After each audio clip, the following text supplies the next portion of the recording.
केशोपुर कभी एक गांव था पश्चिम दिल्ली में। सदियों तक यह उन परिवारों का घर था जो जमीन से जुड़े हुए थे, खेतों, जानवरों और कुओं की देखभाल करते थे। गांव की पतली गलियां और छोटे छोटे घर एक धीमी, आत्मनिर्भर गांव की जिंदगी को दिखाते थे, जहां पीढ़ियों से परिवार परंपराएं साझा करते थे, त्योहार एक साथ मनाते थे और मिट्टी से गहरा जुड़ाव बनाए रखते थे। केशोपुर में जीवन प्रकृति की लय के हिसाब से चलता था। बुवाई, कटाई, मॉनसून और मौसम के चक्र गांव वालों की दिनचर्या और संस्कृति को आकार देते थे। केशोपुर के मूल निवासी मुख्य रूप से त्यागी और जाट थे, जो गांव की खेती और सामुदायिक जीवन को संभालते थे।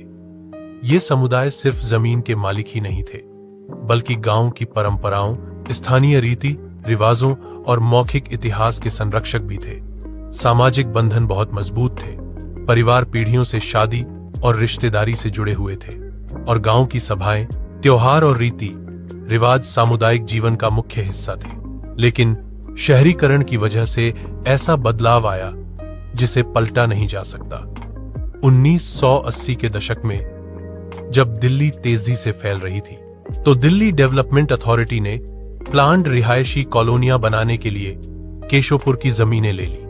धीरे धीरे गांव के धान के खेत, बाग और पारंपरिक घर कंक्रीट की सड़कों और अपार्टमेंट ब्लॉक के नीचे गायब हो गए।